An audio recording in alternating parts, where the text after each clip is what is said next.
Hello, everybody. Well, aloha. Yeah, what do you think about the decorations? Yeah, I am a little out of breath because I had to blow up these palm trees. So, uh, um, thank you so much for coming. I'm Blaine Ross. I work here at the Beaverton City Library. This is my co-conspirator over here, Ann LaValle, and we run the Beaverton Library Storyslam and other storytelling events when they're happening. And I just want to welcome you all and thank you for coming in person. A few housekeeping things. It's actually a lot of housekeeping things, so bear with me for just a few minutes here. So first of all, just to let you know, we are recording and live streaming the show. Some people can't make it or unable to make it. We have one faithful viewer from New Jersey who used to come, and she is either watching live or will watch the recording. So hello, New Jersey. And then also just to let you know, that's the reason why we always use microphones on this. These microphones feed directly into the camera so the people at home can hear the tellers and all of us. So Ann's mic'd up. Hi, Ann, say hi. Hi, everybody. And unfortunately, we don't have a camera operator. So we just have a camera up there with no person. So it's a very static feed.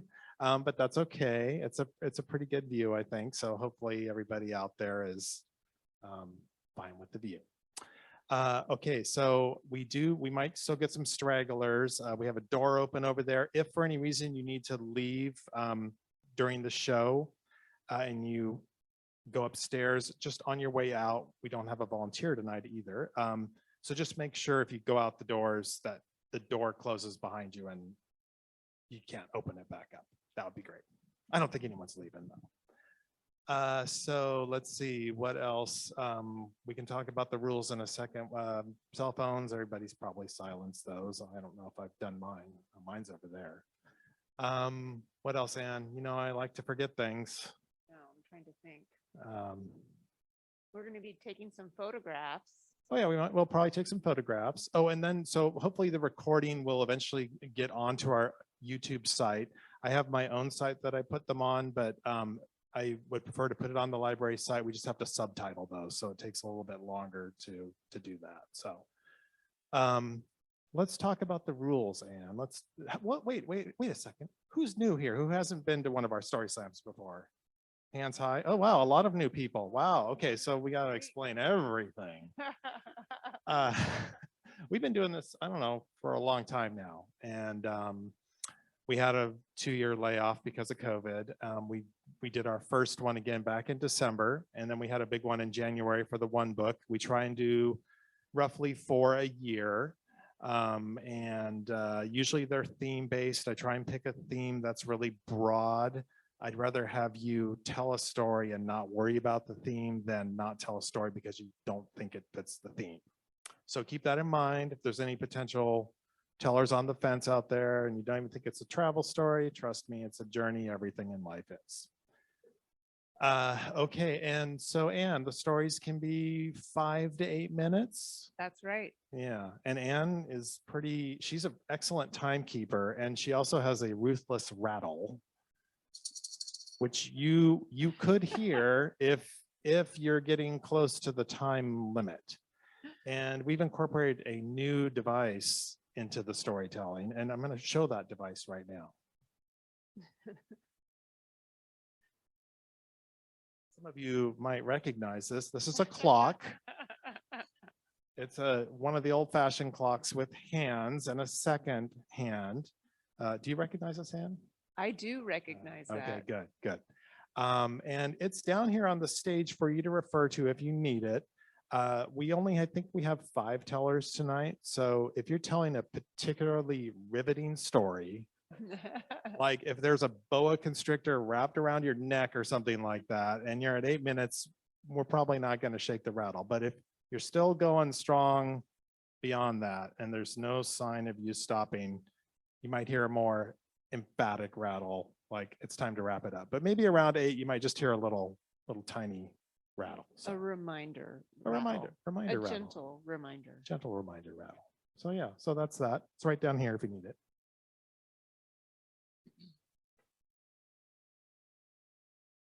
Oh, and you have to forgive me. I'm moving a little slow. I hurt my back about a month ago. So when you come up and take the stage, we're going to make sure we get the mic right for you. And then let me get off the stage. So you want to own the stage. So let this old man get off the stage. And then you can start your story. What else? Oh, tell them what they might win, Anne. You might win a gift certificate to the book corner. Yes, a $10 gift certificate to the book corner, which, that's, big round of applause for the book. If people don't know what the book corner is, it's our used library bookstore, just 200 yards from here. Yeah. And they have great deals, great place to go to buy books. So it will be a random drawing, but right now I think we have 5 tellers. Odds are pretty good. 3 certificates, but pretty good odds. What else? I think that might be it. Oh, okay. And if we think of something else, I have to come up on stage in between tellers, so I can yammer on some more about something else. Yeah, okay, so let's do this. Anne's gonna reach into the bucket or whatever. I'm not sure where she put them. And she's going to randomly draw a name. Oh, and just make sure you come up on this side of the stage. We're funneling everybody that way. There's lots of hazardous materials over here, so. Our first teller is John. John, come on up. John's a returning teller. He's told here before.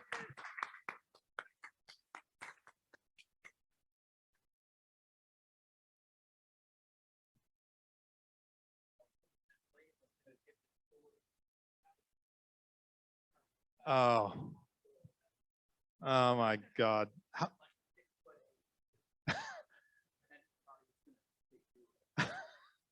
No, I think I moved a box of paper wrong or something. It's always, yeah. Okay, step up, John. I want to make sure the mic's right for you. Hello, fans. Hello, Cleveland. Good. All right.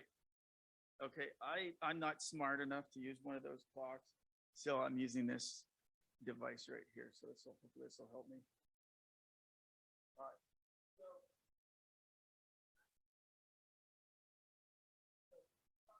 Tell by my hairline, I'm not a very young man. So a long time ago, I was in college, and I was doing some traveling. I had some friends. A lot of my friends in college decided that what they were going to do, which was whatever, it was this horrible recession, 1985, 1983, that nobody could get any jobs. So everybody decided to get jobs with giant defense contractors and live like the most boring life humanly possible. So I really wasn't into that. So I had a station wagon. I just traveled around the country and figured out the dumbest job that I could possibly do in some town where I had a friend, and do that for a little while and then quit and go to another town. So it's a much better career path, you see. But these friends of mine were actually defense contractors, and they were down in southern Florida. And so I went down to visit them, and it was pretty nice if you're like living in a car, Florida is really nice in the winter, like Minnesota is really good in the summer. You don't want to be in Minnesota in the winter. So I was down in Florida there in the winter, and it was pretty nice. I was hanging out with them, and this was a long time ago. This was before all the, everybody learned to make their own beer in the 90s, and everybody got into all the fancy, IPAs and all these, very sophisticated kinds of beers. People just drank cheap beer then. We usually drank beer, really cheap beer from Cincinnati. It was like $1.69 a 6-pack. Yes, I said that correctly. $1.69 for 6 beers. It didn't taste good, but it, got the trick done. That's what we wanted. And so we were going to college in Nashville. Nashville's known as the buckle of the Bible Belt. So there was a lot of that, but it was, it was college. So it wasn't all that all the time when we were there. But so we were down there. I was visiting these guys, and I think it was actually like Halloween, or probably Halloween. I think it was probably Halloween. It was sort of the darker months, and I went to go visit them. And so we decided to go out to this bar. And this is a bar that I had seen previously. This is a bar that they don't really have bars like this anymore. So this is a bar that had an all-you-can-drink for $5. I'm not lying. This is a terrible incentive program for a young man. I mean, it's just everything you'd want, The only thing else you could have is a whole bunch of girls there, which Of course, there were no girls there. It was all you can drink. So it wasn't really a healthy thing to do, but that's what we were doing. So we go there and they have they said, oh, we're having a party tonight. And it looked like every other night. It was just a bunch of single guys drinking way too much beer by themselves. And my friend's like, is this a party? It was just a couple decorations. It was hardly anything different. So we're there, and this is my college roommate, and we had a bunch of arguments back in the day. So we would, I'm a person of faith, so I would always do the spiritual side, and he's an engineer, and he's kind of mostly an atheist, agnostic atheist, kind of in there. And so he would always say that side, and I would always say this, and we'd always get in these, sort of silly arguments. Oh, that's just more proof of this.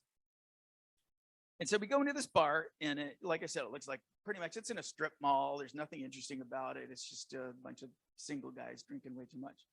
So we get in there, and this guy's sitting by us. He seems like a nice guy. We start talking to him. And he's pretty friendly at first, and then he starts talking to us about Jesus. And we're like, really? And he keeps going on, and yeah, you gotta, like, okay, like I'm basically on your team, man. But I mean, I don't really start haranguing people at bars about Jesus. So, and then we start to stop, and we think, this guy is evangelizing. He's by himself. He's clearly drunk. He's at an all-you-can-drink bar by himself. This is a problem. This is everybody else at your church here? Because I don't see anybody else at your church here. So we're trying to figure out what this guy's problem is. And so I'm talking to my buddy, and he's, like I said, we had all of these sort of arguments, all these things that we talk about. But he had this look. I saw he had this look in his eye. I got, oh man, this is bad. So he got this look in his eye, and he starts telling this guy, he starts telling him, well, you see, my friend here, he was pretty good there for a while, but then, he started to get some demons in him. I tried to not smile. I tried to do the serious look. And then I started making some weird, noises and stuff like that, blah, blah, blah, things like that. And this guy's staring at me. And then he says, okay, here's the deal. We tried to get a whole bunch of people together to get the demons out of this guy, but we just weren't strong enough. The demon's too powerful. And so I started making more and more kind of weird sounds. We're all pretty inebriated at this point. And then he comes over, my buddy comes over to me and starts popping me like this. Boom, boom. He's trying to pop the demons out of me. The guy's like really getting interested and excited. He's like, how can I help this? But he finally gives up, and he says, no, it's just, we can't do this. The demons are just way too powerful. The guy said a whole bunch of prayers. Have you guys ever heard anybody speak in tongues before? So he was doing his speaking in tongues on me and everything like this, and it didn't work. So we did that for a while, and eventually, I think he gave up and he left. So we're there and we're talking about it and everything. And here's the ironic thing about it. We're looking at this. We're also at an all-you-can-drink bar. We also paid $5 and we had way too many beers. There are no girls anywhere around, So we go on through this, we're all drinking a bunch of beers, and a bunch of my friends, for probably 10 years, we're all having, 10, 12 beers all the time on Fridays and Saturday nights. We're not really thinking about it because all our other friends are also drinking that much. But no, I can't be an alcoholic. Because you also had 12 beers, and you had 12 beers, and you had 12 beers, and you had 12 beers. So none of us are alcoholics, right? Because we're all drinking that much. Then we kind of came around to realize, oh, wait a minute. Maybe all of us are alcoholics. So usually when you're a young man, you're 21, you're not really very introspective. You're not very thoughtful about things, but at first, I thought it was just really funny and really kind of weird and interesting. But then after a while, I realized there was a lesson for me to learn in this. I just wasn't ready to hear it. So, all right. Thank you.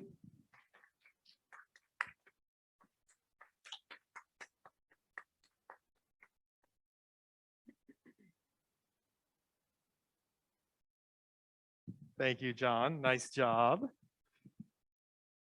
I wonder if my 21-year-old son is watching the live stream out there. Actually, he just got a job. It's his first day on the job, so he's working. I told him there's no way you're going to be home this summer and not get a job because there's jobs everywhere. So, okay, who's next, Dan? Oh, and sorry, one more couple quick things just to let you know. I knew we'd think of more. John didn't go too far, but you don't want to go. Definitely don't go outside the palm trees or you'll walk off camera. So stay within the palm trees. And I'm happy to remove the mic stand if you're gonna hold the mic. So just let me know when you come up.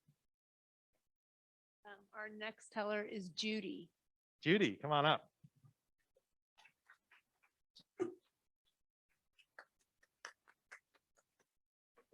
Yeah, okay, yeah. Maybe you don't want the stand. Come on up. No, I'll take it. Thank you.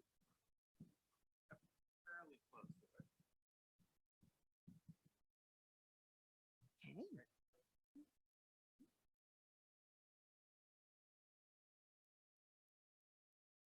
Like me, you've probably all heard at one time or another that travel is a great teacher, right? Okay. I've been very fortunate. I've traveled through a fair amount of Western Europe. I've traveled through the Caribbean, Northern Mexico, Australia, heard lots of factoids about architecture, history, famous people, artists, musicians, in one ear, out the other. Then in 2015, I went to Botswana for the first time. Lesson that stuck. Never be number 3. Let me tell you why. When you go on a game drive, they'll typically stop halfway through the game drive. In the afternoon to evening game drive, they call it being for sundowners. This does involve snack and beverages. It also involves your tracker getting out of the truck, scouting the area to make sure there's no threatening, potentially dangerous wildlife in the area, and looking for what's called a friendly bush or a friendly tree, because you've been bouncing around in a truck for a few hours and you may need some relief. So we stopped one afternoon for sundowners. This was in Chobe National Park. And first out of the truck is Dietrich.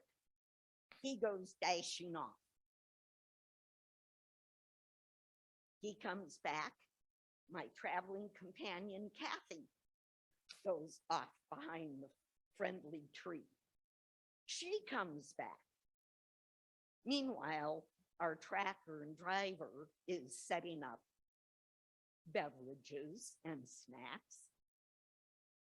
I said, anyone else? Nope. So I said, okay. I head behind the friendly tree, and I'm back there with my cargo shorts dropped to my ankles.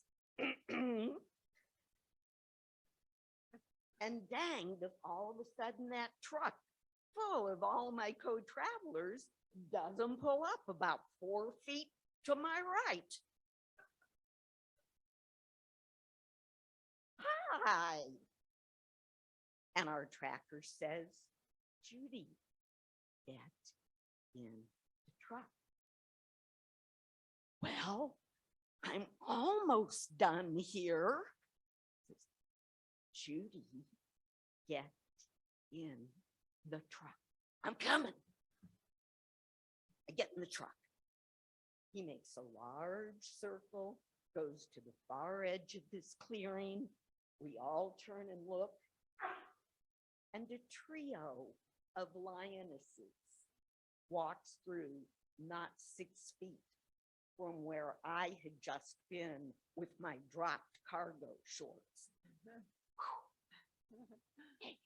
First lesson about don't be number 3. Second lesson, at our last camp, which was in the delightful Okavango Delta, and at a camp where they were fortunate to have their own herd of elephants with which the guests had some opportunity to interact.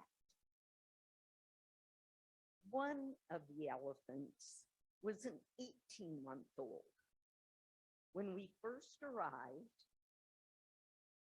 our driver and tracker said, Judy, when the lady first sees you, she will know you are the smallest.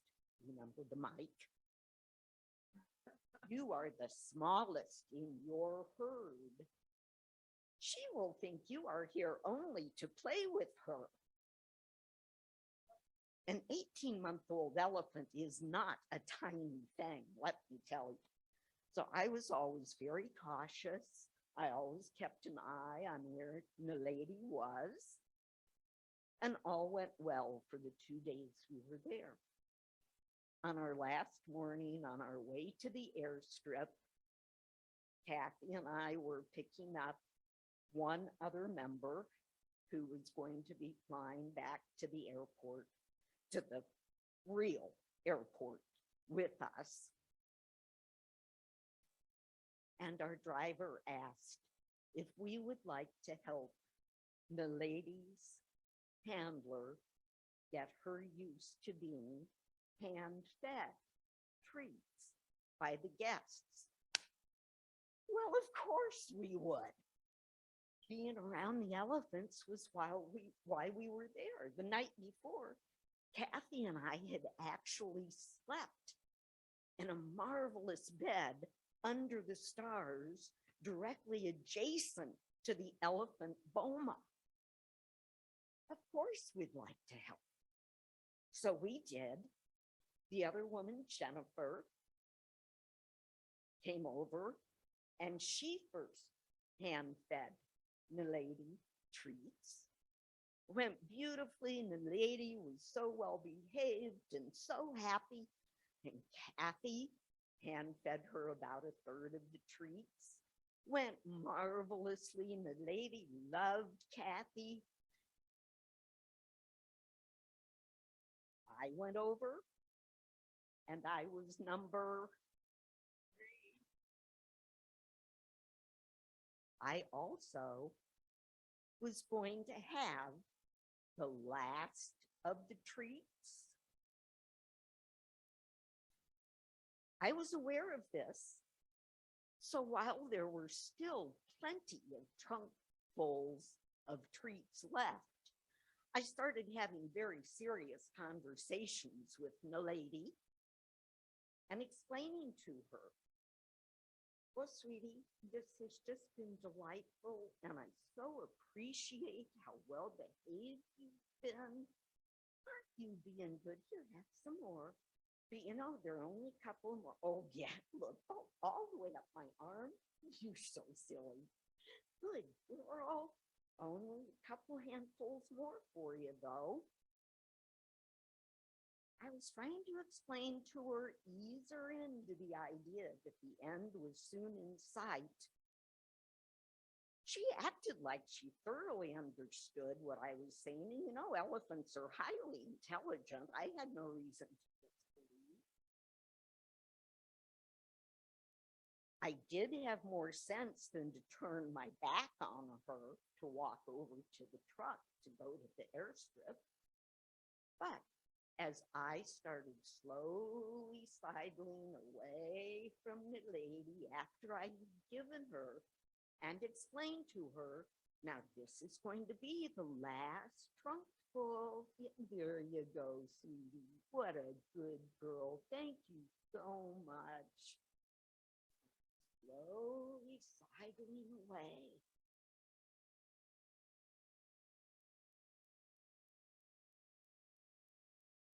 The lady lowered her head, which still was about here,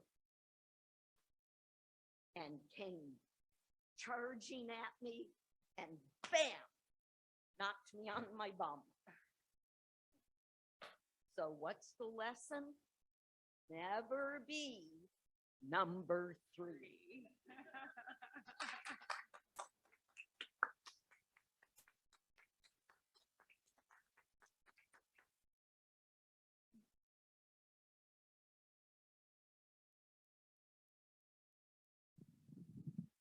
Thank you, Judy.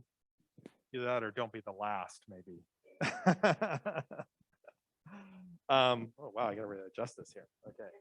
Hey Ann, how are we doing with people out in Zoom land? I thought I saw some chat coming in. Are people saying anything that we need to address? And mostly it's people saying that they're so happy that they can join from home. Oh, great, Yeah, great. Okay, yeah. and so they can hear us okay and everything? Hear us Oh, okay. Yeah. great. Good to know. Okay, super.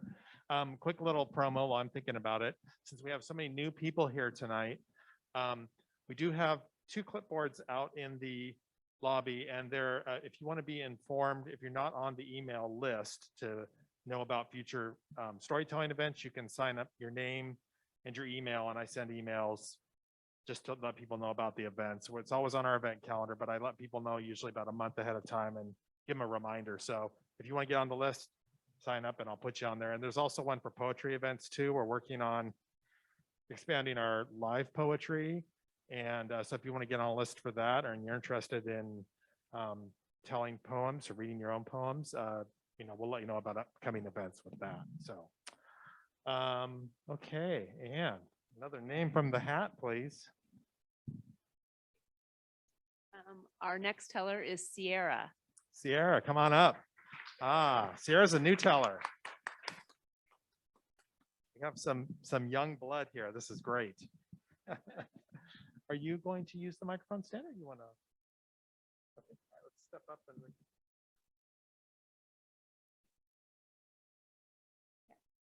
Well, I'm not sure this is going to go. I'm number 3. Oh, you are. Uh-oh.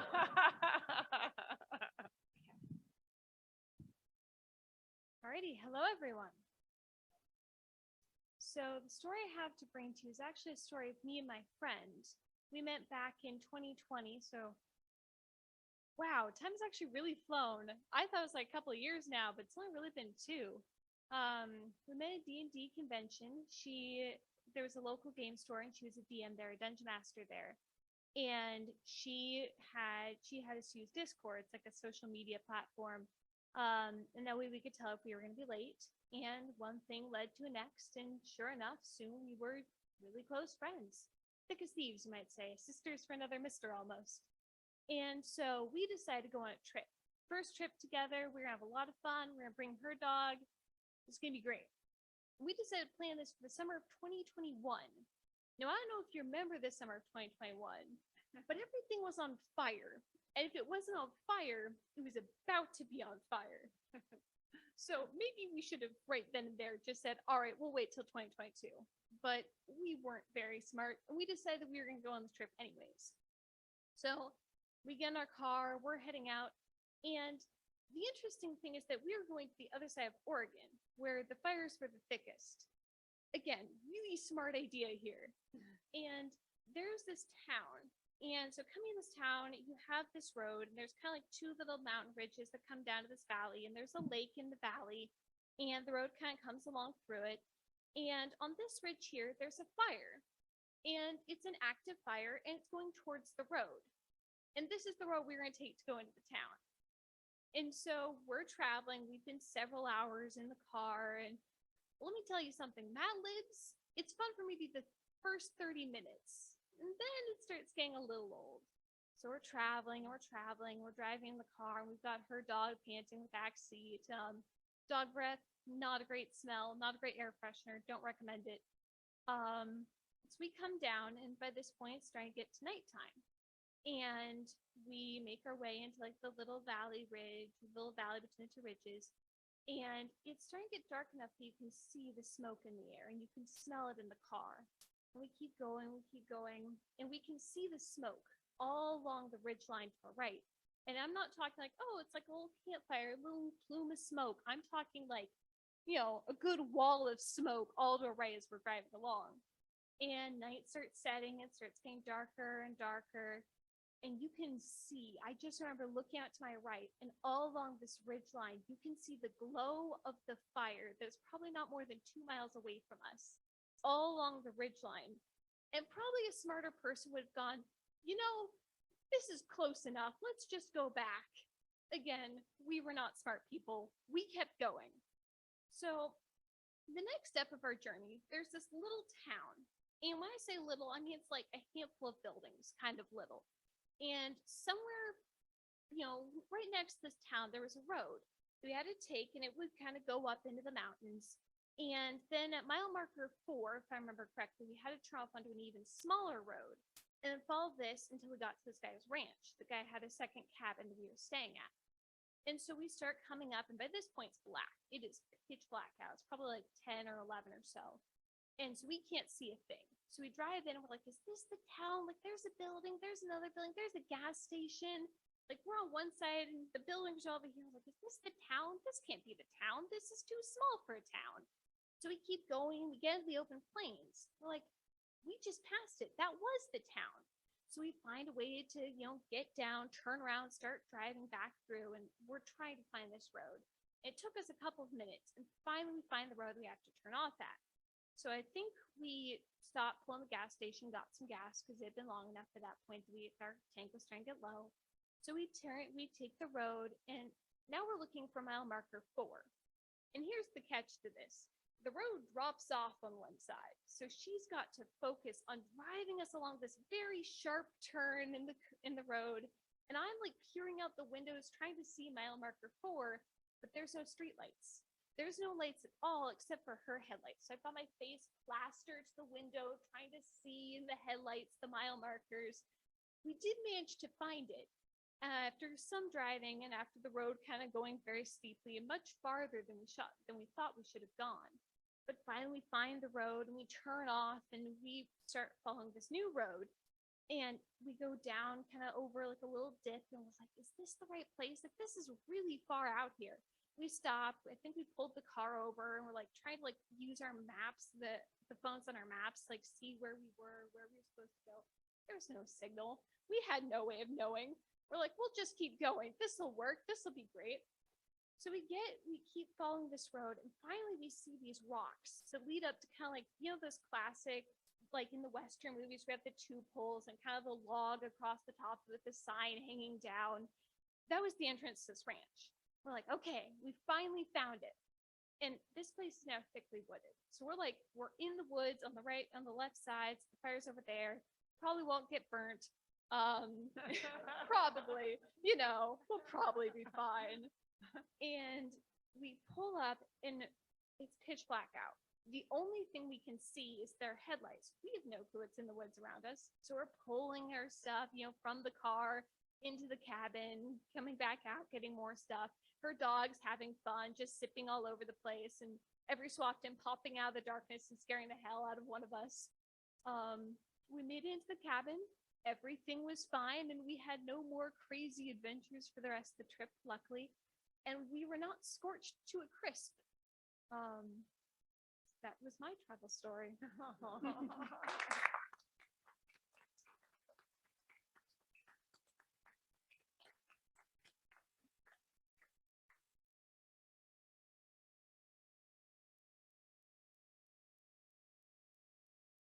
Thank you, Sierra. That I was worried. You had me a little worried there for a minute.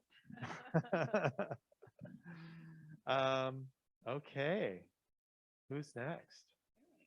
Next caller is Mike. Mike, come on up. Mike. Are you going to use the mic stand? What's that? Yeah, so that means you're using it. All right. Okay.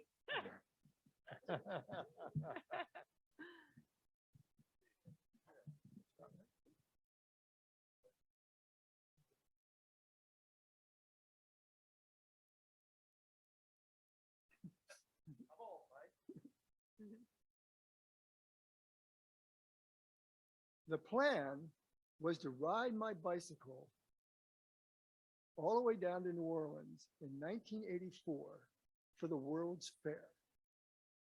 I was going to do that in October, but my schedule got changed. So I wound up taking this trip in August. Now, based on the reaction, it's a little crazy. You go ahead and take a long bike trip right down through Mississippi in August. But I had a plan. I only rode in the mornings, and I never went farther than 50 miles a day. And I spent the rest of my day just being cool, one way or another. I started off in Knoxville, Tennessee, and I went due west right through the Great Smoky Mountain National Park. That was stupid. It was pretty, but I was exhausted by the time I got through there. I finally made it to Nashville, and from there, I headed southwest down to Natchez on the Mississippi River. It's the first port city that you come to. Now, way back when, there were timber people in Ohio who would cut down the trees and then lash them together into these great big rafts and float them down the Ohio and onto the Mississippi, all the way down to Natchez, where they would then load them up on ships and send them on their way. But those teams of lumberjacks then had to turn around and walk back to Ohio. Now, they were homeward bound, and the people in the area took to calling them hobos. That's where it comes from. And these hobos made their way by telling people stories or playing music for them in exchange for a hearty meal and a safe place to sleep. That trail that they created walking back to Ohio now is the Natchez Trace Trail, and it's a national parkway that runs from Nashville 500 miles or more to Natchez. It's all downhill. So I headed that way, and I'm on my way to New Orleans. So when I got to Natchez, I just then started going southeast through Louisiana to get to New Orleans. You take a trip like that, you're going to have encounters. My first encounter was in a little place called French Camp. I put my tent up right by the lake. I was the only one in the park. And at night I was reading a book, and it was so funny, I was laughing out loud. And the next thing I know, there's red and blue lights twirling around, and a cop with a bullhorn goes, "I want everyone who's in that tent to come out on your hands and knees, face down." I went, "Officer, I'm the only one in the tent." The next thing I heard was, so I came out, face down. It was curiosity that made me look up. And this guy was the perfect stereotype of the Southern County Sheriff. Aviator sunglasses at night. Big old belly. He's chewing tobacco, and he had this great Southern drawl. And he looks at me and he goes, "Boy, have you been smoking the devil's weed?" "Oh, no, sir, I'm just reading a book." "Well, how come you're laughing like a hyena? There's people on the other side of the lake that think there's a party going on here. What's so funny?" I said, well, this book it's The Princess Bride. It's really hilarious." And he looks at me and goes, "Well, it ain't funny to me. So here's what you're going to do. You're going to shut this down, and you'll be out of here at dawn." "Yes, sir." And I was. I continued my journey, and eventually I stopped at another place called Little Bayou. State Park. There was one car in the parking lot, and that belonged to the gate guard. So instead of just going right into town and having lunch and then coming back to camp, I thought I'd go in, take a look and see, find a good place to camp. And I walked the bike up over the hills and then down, and there was this incredible stream. So I sat down just in the coolness of it, and then I figured, there's nobody here. And I decided to do a little skinny dipping. Well, just my luck, two little girls come over the hill, they see me, they scream, and they run. So I got out of the water, I figured I'd better put on my pants. So I put on my bike pants and got back in the stream, and sure enough, 15 minutes later, here comes another cop. And he looked exactly like the guy from French camp. And he walks up to me and he goes, "What?" I was 32. And I'm, "What?" I just got a phone call from the gate guard. He's saying that it's been reported that there's a man running around buck naked in these woods. Would you know anything about that? And I'm kind of standing there soaking wet, just the bicycle shorts on. And I went, "Oh, sir, it was really hot. And there wasn't anybody here. So I just got in the water." And he looked at me and goes, "Son,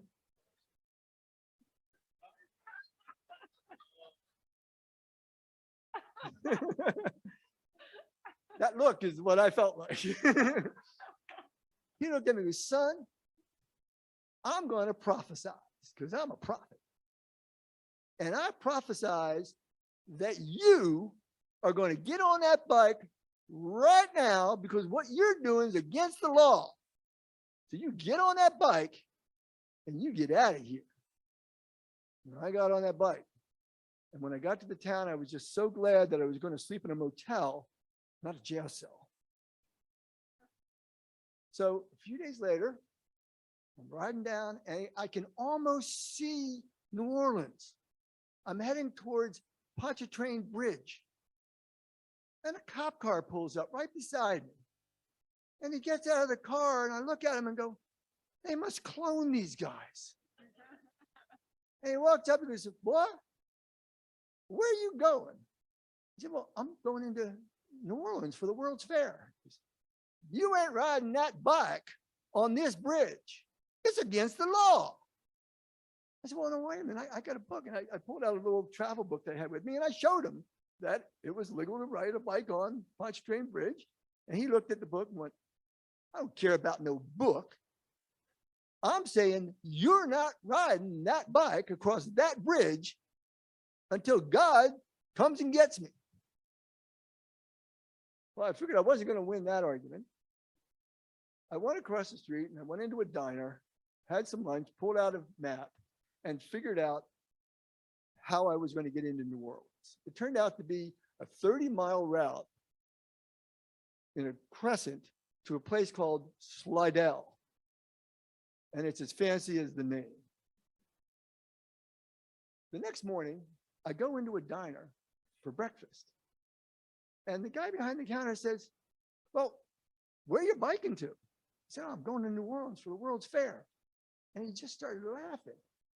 He said, "Son, you're going to take Route 11 to New Orleans on a bike?" I said, "Well, yes, sir." He said, "Well, you need to know that folks around here call that road Gator Road."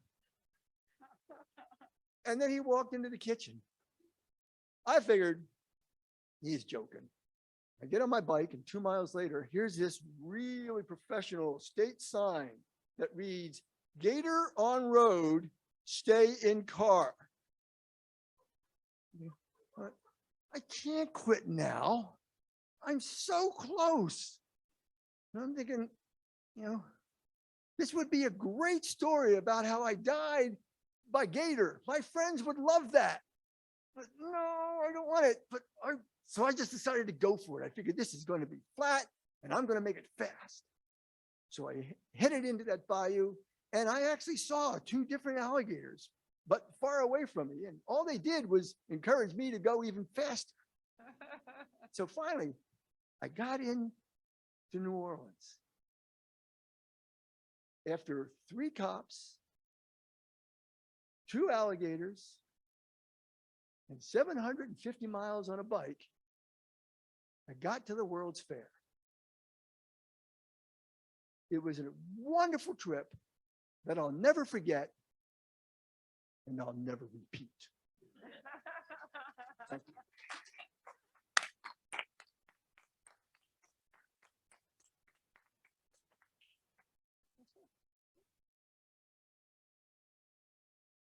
Thank you, Mike. Nice job. All right, I confess, I was a little worried that one of those trees could fall over. I thought about taping the tree, but I didn't. So I'm gonna stand it back up.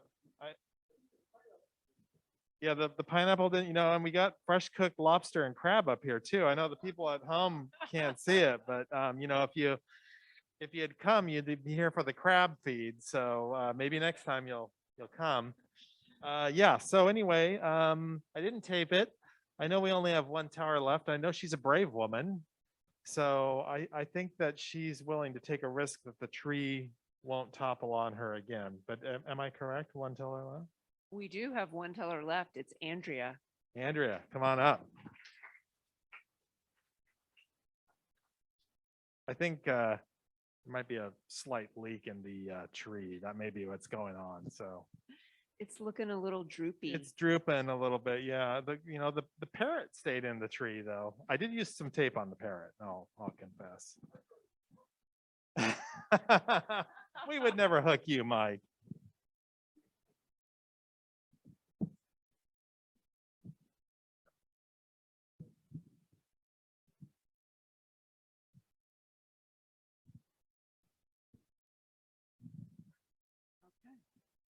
Thank you.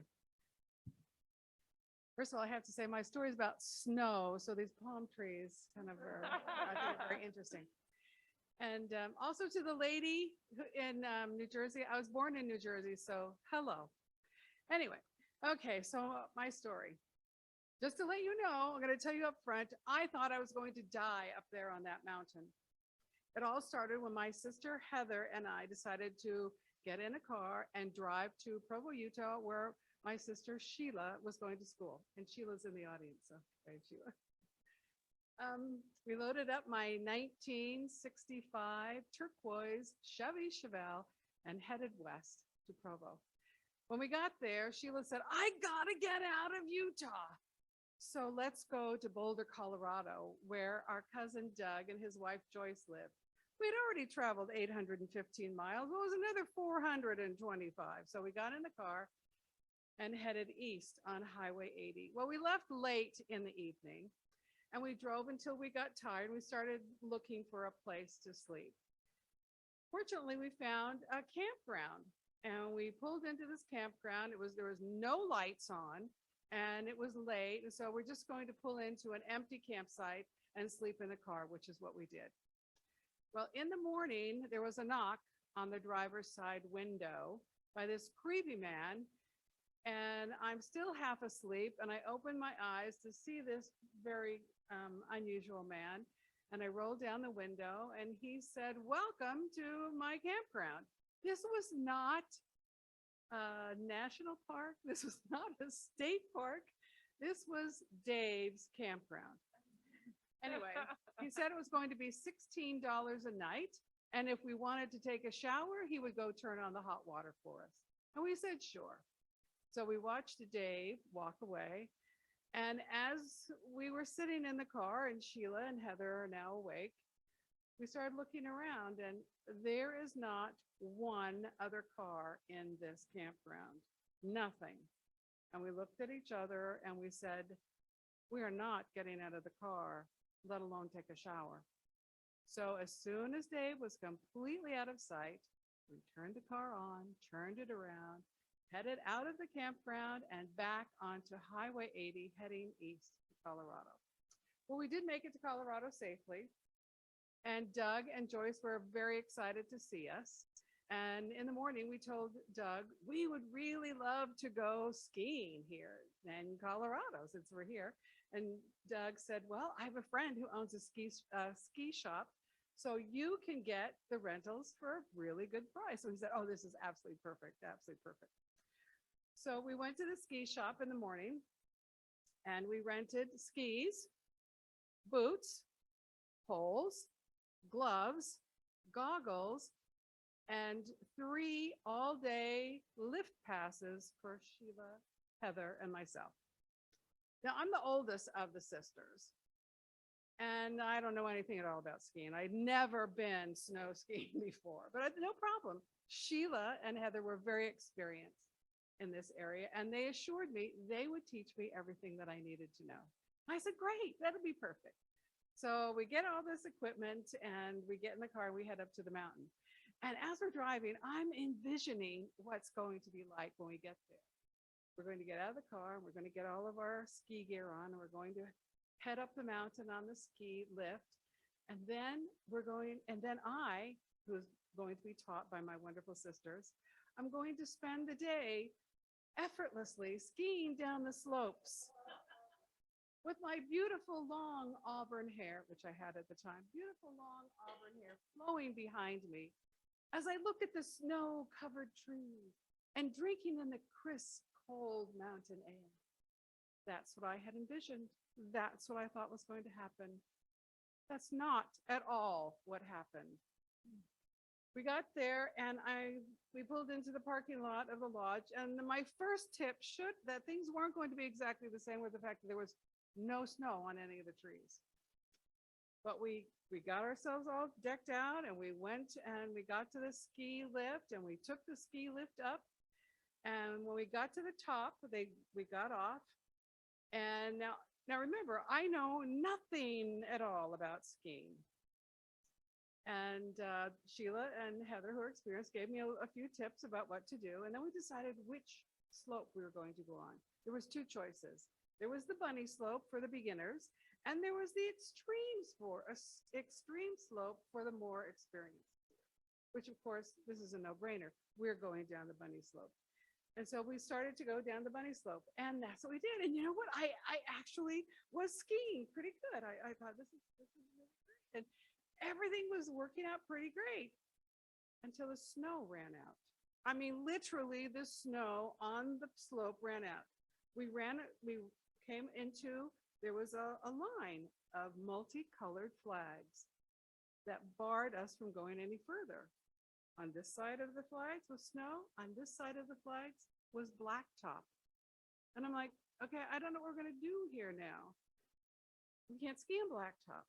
But there was, we cut through our eye, corner of our eye, we could see that there was a little path in the woods, a very winding, narrow path into the trees that we could take. No. There must be something wrong here. We must have missed something. So we decided to stay together. And so what did we do? We shushed back up the hill, up the mountain to the ski rope tow, not the ski lift, excuse me.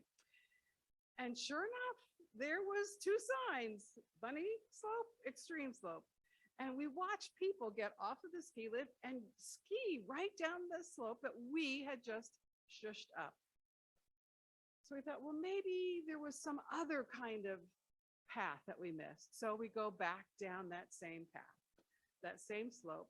Sure enough, same flag, same blacktop, same little narrow path into the trees. Well, Sheila and Heather like, we're not shushing back up the mountain again. So Heather went into the trees. And Sheila said, come on, Andy, it'll be fine. You can do it, you can do it. And so she went into the trees. And I'm livid because this is a narrow, very windy path. There's no straight parts of this path. I didn't have any idea how my skis were going to even fit. I thought, I can't stand here for the rest of the day. So I went into the trees as well. And I don't know how, but I did manage to get through the trees. And when I came to the clearing, I expected Sheila and Heather to be there. No, they weren't there. I was standing there all by myself. And I'm like, well, now what do I do? Now where do I go? Because there is no designated path. And there was no ski tracks for me to follow because there was a crust of ice on top of all of the snow. And so I couldn't see where they had gone. And I thought, well, what am I going to do? I'm not experienced enough to ski in the snow, let alone ski on ice. So I stood there for a minute and I looked up into the sky. And as I was looking up, these big, thick, dark, black clouds started rolling in. And I thought to myself, I'm going to die up here on this mountain in a blizzard, and no one is ever going to find me. And I began to cry at that point. And so I stood there for a while crying, and then a thought came to me, I could walk down the mountain. And so that's what I did. I took off my skis and I put my skis and my poles on my shoulder and I began to walk down that mountain. And I have to say, it was not an easy task because there was a crust of ice, but when I put my ski boots through it, it crashed right through that crust of ice and I sunk nearly to my knees in the snow. But I had no other choice. So I continued to walk. I didn't have any idea where I was even going. I didn't have any idea where I was. So I walked down the hill. I just thought, I just have to go down. And that's what I was doing. I just went down until off in the distance, I could see the ski lift. And I thought, aha, the ski lift, it goes right back to the lodge. So I walked over to the ski lift and I walked underneath the ski lift down the whole mountain till we got to the lodge. Needless to say, it was late when I got down to the lodge. It was starting to get dark. And when I got down there, I looked in the window of the cafe of the lodge, and there was Sheila and Heather sitting in a nice, comfortable, warm cafe drinking hot chocolate. They had been waiting for me all day. Now, in their defense, I have to say, they did sit by the window so they could make sure they could see me coming. But it was getting dark, and they just sat there, and they never told anybody that I was still up on the mountain. Well, they did come out of the lodge, and of course, Sheila started laughing. And, oh, this just made me absolutely furious. And I took the skis off my shoulder and I threw them down. And I took the one pole and threw it down. And I took the other ski pole in my hand and I raised it up high. And I said, as God is my witness, if you don't stop laughing, I'm going to stab you with this ski pole. And of course, Sheila just continued to laugh even harder as she walked away. Well, we did manage to pull ourselves together. I was not happy. This was not the day that I had envisioned. And by the way, ski boots were not intended to be hiking boots either. It was very uncomfortable.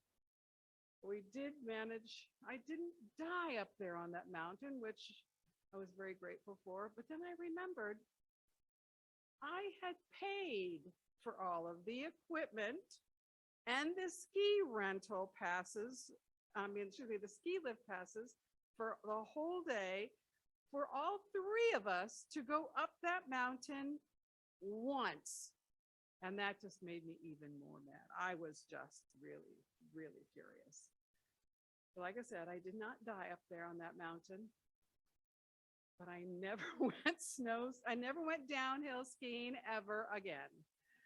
I do like the snow, but I really prefer to sled down the hill, which is right next to my house, and then come in and have a nice hot cup of cocoa. I have to say, it took me years to find the humor in this story, absolute years. And for many years, Sheila would talk about it. I'm like, still not funny yet. But several years after that, Sheila wrote me a little note, and at the very end of the note, she said, "Think snow." Thank you very much.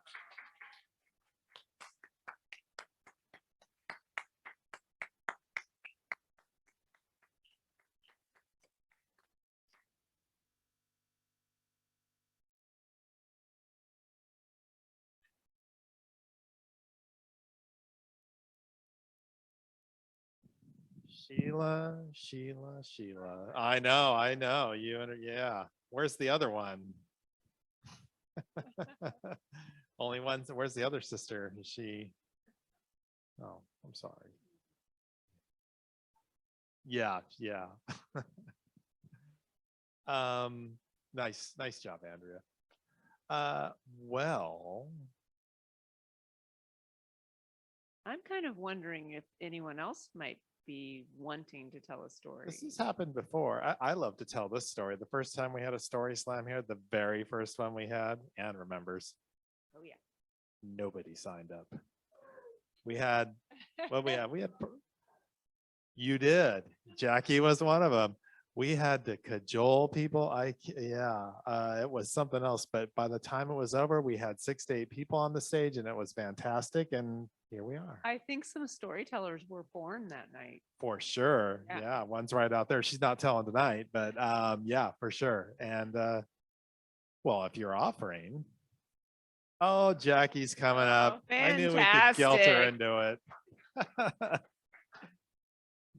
Both Jackie and Mike are have been members of the Portland Storytellers Guild. And if you want to talk to Mike at all about anything about the Portland Storytellers Guild, you can go easy. Sorry. You can see him after the show.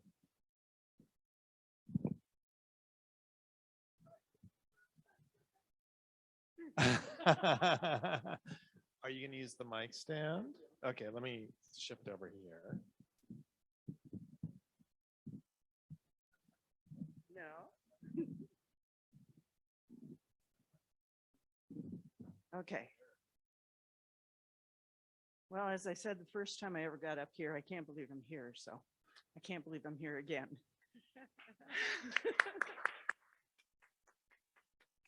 I want to take you back to a simpler time. Back in the early 70s, way back when some of you probably weren't even around. My best friend and I decided we wanted to take a trip. Where are we going to go? We lived in the Twin Cities in Minnesota. So we took a map, we drew a circle on the map and said, we can go someplace in this circle. Okay, well, going west was to the Dakotas, and that wasn't very exciting. Going north, we'd gone to school up there, so that wasn't very exciting. So we decided we were going to take a train trip to Milwaukee, Wisconsin. Okay, for John, beer capital, right? Well, we weren't 21 yet. And in those days, if you were not a Wisconsin resident, you had to be 21 or older to drink there. And this is not a drinking story, although there is a small part of it. So we thought, okay, there's got to be something exciting to do there. So we told other friends what we were going to do. So we had some suggestions. One guy said, hey, my cousin runs the snack bar at the train depot. I'm sure he'll help you out and point you in the right direction. We didn't have a place to stay. So we figured, okay, we'd at least get to the train depot. So we get on the train in St. Paul and we head toward Milwaukee. Now, trains today are not quite as classy as they were back then. When we got on the train, and we got on very early in the morning, and they called for breakfast. So we go into the dining car. All the tables were linen tablecloths, real silverware, nothing plastic, real dishes, and somebody waited on you, came up to you, had a towel over their arm. I mean, it was really, it was like right out of the movies. And we thought, wow, this is really cool. And the food was good. It was nothing prepackaged. It was actually cooked food. We had French toast. I'll never forget it. So we continue on and we're just, looking out the window and we're enjoying our breakfast and we're just being very, I don't know, just pretending like we're world travelers. Well, we get to Milwaukee. So the first thing we do is we look for this cousin who runs the snack bar. And we find him. Oh, yeah, I can tell you, go stay at the Y, it's cheap. Well, he didn't tell us whether it was the YMCA or the YWCA. he assumed we would know. And being female, we of course assumed it was the YWCA. Well, he meant the YMCA, which took in, it didn't matter. They would take in people, whether you were male or female. So we go to the YWCA, and it's run by nuns. And we, okay, we can deal with this. Neither one of us are very religious, so, you know, it was kind of a little intimidating. I was raised Catholic, but it was a little intimidating. So we get up there and we get to the desk and we sign in and they direct us to our room. We go up to the room to leave our stuff there and we walk in. Now we've got a shared bath with the room next to us, which is no big deal. But there's a sign on the door to the bathroom. No food allowed for fear of cockroaches. What kind of place have we gotten ourselves into? Okay, we can handle anything for a couple of nights.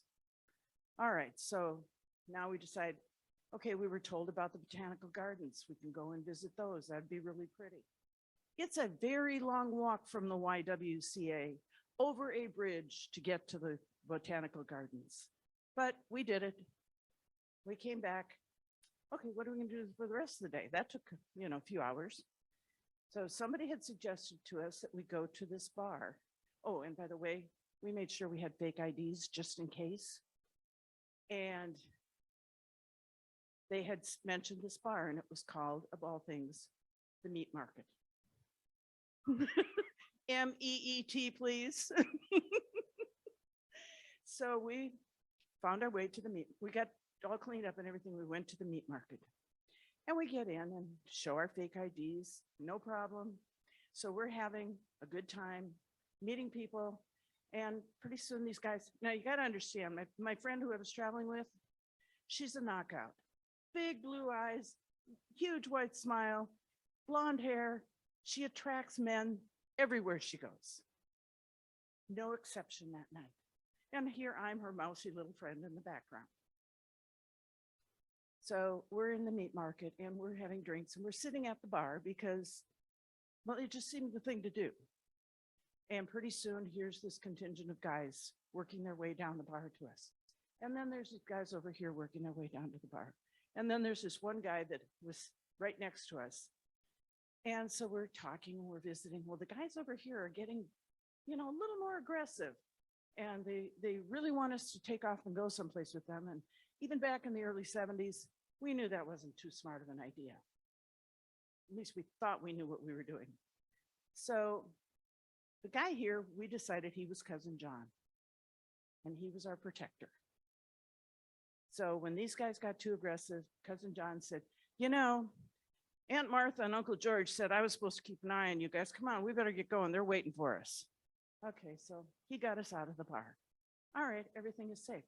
So what are we going to do for the rest of the time?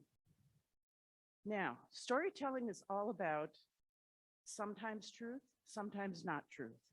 So I'm going to do sometimes not truth because this is not the agenda for the sometimes truth. Cousin John takes us around. We go to a coffee shop and we sit in the coffee shop and we visit. Now, Cousin John happens to be a salesman for Colgate and he sells Caress soap. Now, I don't know if anybody remembers Caress soap, but it was new on the market when we met him. So we visited with him and we stayed up talking with Cousin John all night long.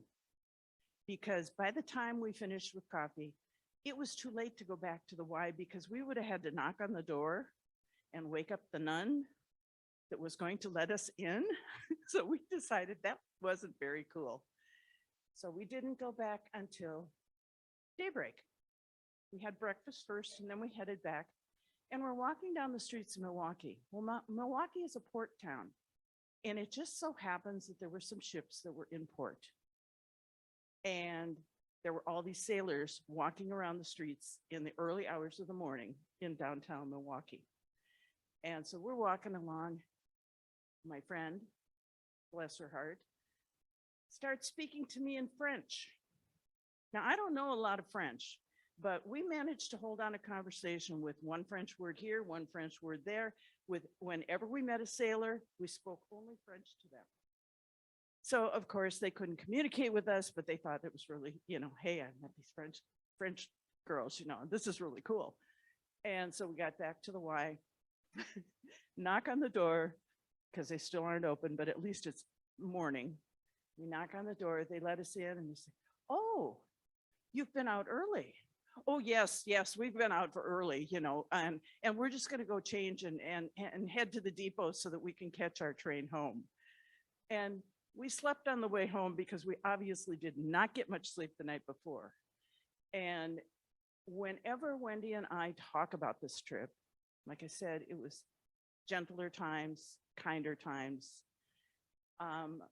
We weren't scared of anything that we did. It was very easy. If I were to think about doing that today, I wouldn't do it in a heartbeat. But it was fun and it was exciting and it was our first trip. And from that day on, whenever we travel together, that's the one that we remember. So if you ever decide to go to Milwaukee, take the train. It might be interesting. Thank you.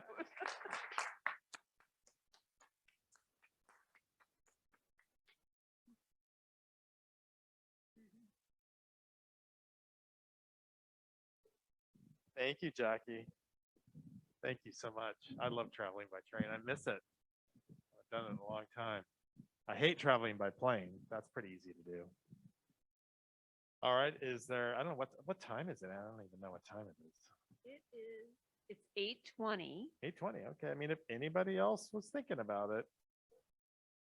Do you guys want to hear one more from Mike? All right. All right. We're going to let you do one more, Mike. That doesn't mean you get one more name in the hat for the gift certificate. Okay.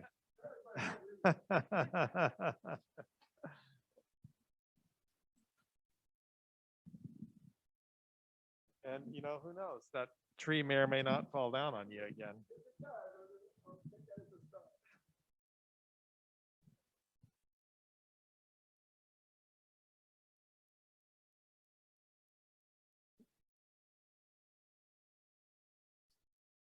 In 2016, I was a teacher at LaSalle Catholic College Prep in Milwaukee. And I had this incredible, Milwaukee, Oregon. And I had this incredible opportunity to spend the summer with Christian brothers in India, Tamil Nadu, at a school that was there for boys who had been living in the streets. There was another school just like it on the other side of the mountain for girls. My first day of going into the city,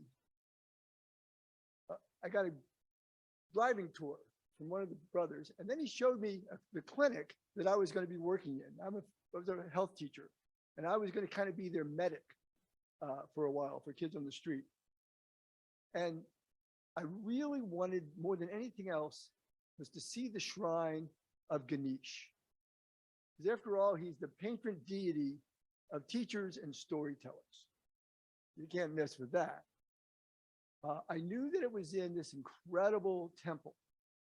And when we went to the clinic, we walked up the steps, I looked, and I could see the temple not that far away.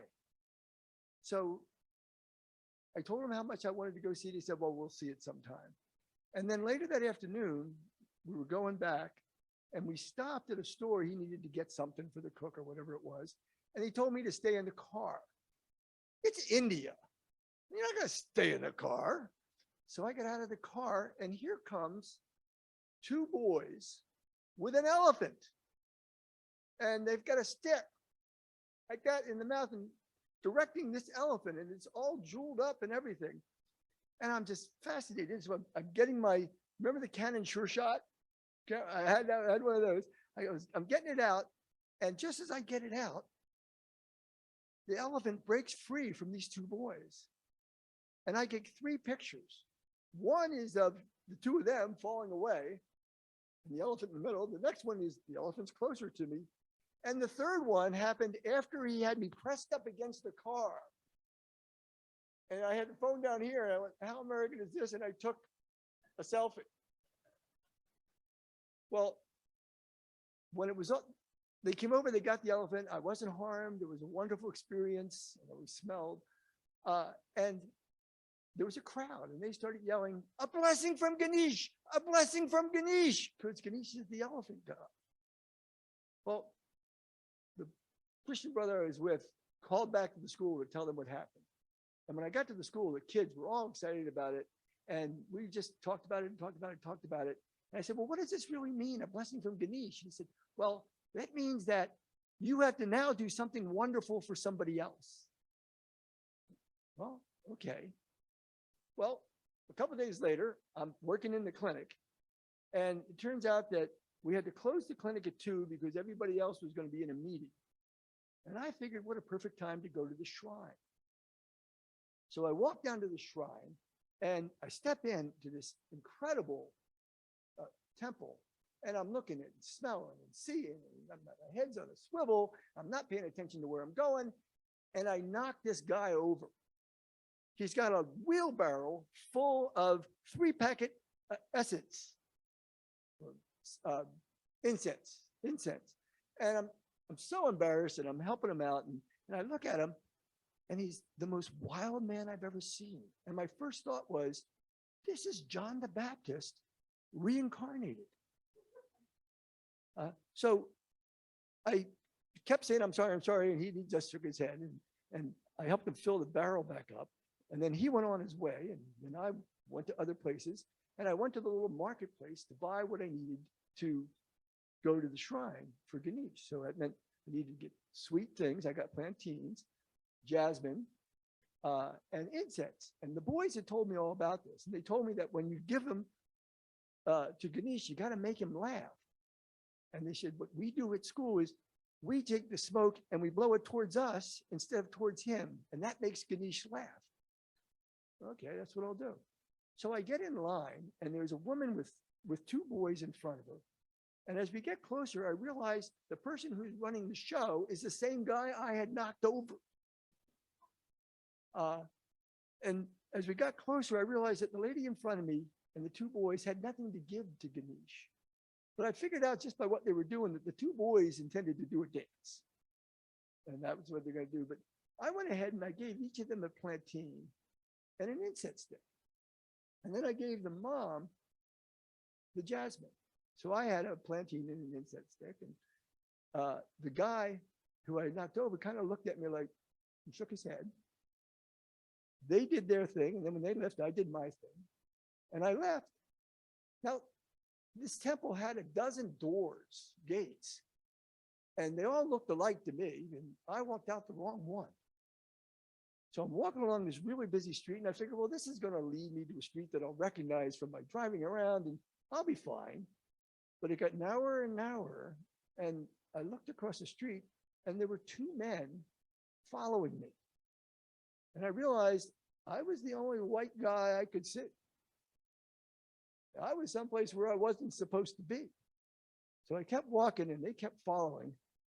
And as I'm going down the street, I look in the distance, I see this store that I had seen 2 days before. There was a bookshop or a rug shop. And I knew about it just because he was a friend of the Christian brothers. So I figured I'll go there and be safe. I go up the steps, the doors are locked. And I turn around and these 2 guys are at the bottom of the steps and they don't pull the knife out. The guy just moves his shirt back and I see this blade. What am I going to do here? So I take my wallet out and I take off my watch and I put them on the steps. Figuring I'll just leave whatever I have valuable right there and then I'll back away. But they started coming towards me. And out of nowhere, John the Baptist jumps out, gets in front of these guys and goes wild, screaming and yelling at them, all sorts, and they just take off running. I'm at the top of the steps and I look down at him and I start walking towards him and he goes, and I stop. And he went, and I started walking that direction, picked up my stuff and started walking that direction. Every corner I got to, he went. And I did it. And he stayed 20 feet behind me the whole way. And in about 10, 15 minutes, I'm at the clinic. And Brother Iggy, who runs the clinic, is at the top of the steps looking down. And this guy yells up to Iggy, points at me and says, "Yours!" And Iggy shakes his head and he looks at me and he goes, and I go up the stairs. And when I get to the top, I turn around to say thank you to him. And he looks at Iggy and he goes, idiot. And he walks away. I turn to Iggy and I go, do you know that guy? And he said, yeah, he's the Bajan.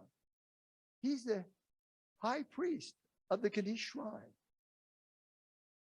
Something wonderful had happened. Thank you.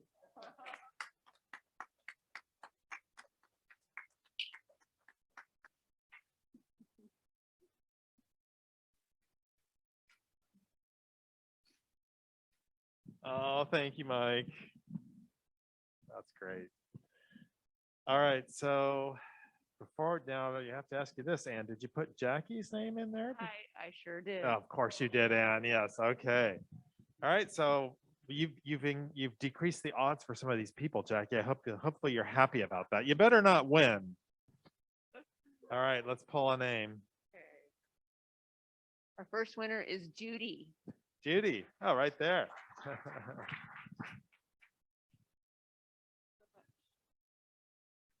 Oh yeah. Yeah. Not number 3.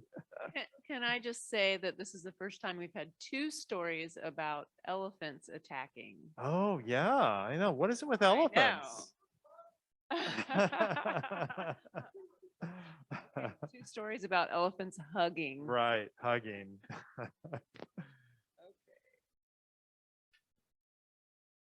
Our next winner is Sierra. Sierra. All right. Sierra, thank you so much for being a first-time teller. Really appreciate you coming and telling. Okay, final one. And our last winner is Andrea. Andrea.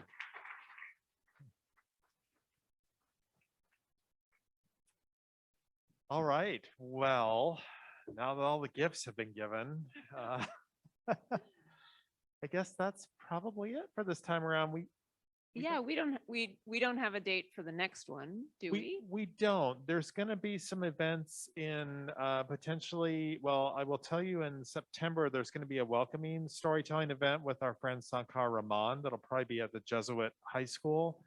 If you haven't been to one of his events, they are well worth going to. He puts on an amazing show, and that's going to be probably co-sponsored by the city. So it's possible we'll do something smaller here too. But I may have some plans in both September and October because we're going to do some other events here. So we may not have enough bandwidth to do a storytelling then. But if we don't do it then, I think the next one coming up would probably be one around maybe Thanksgiving, do a holiday one, and then we'll get back on a more regular schedule. So, but you never know what'll happen. But for sure, no more this summer. So, oh, I see a hand in the audience.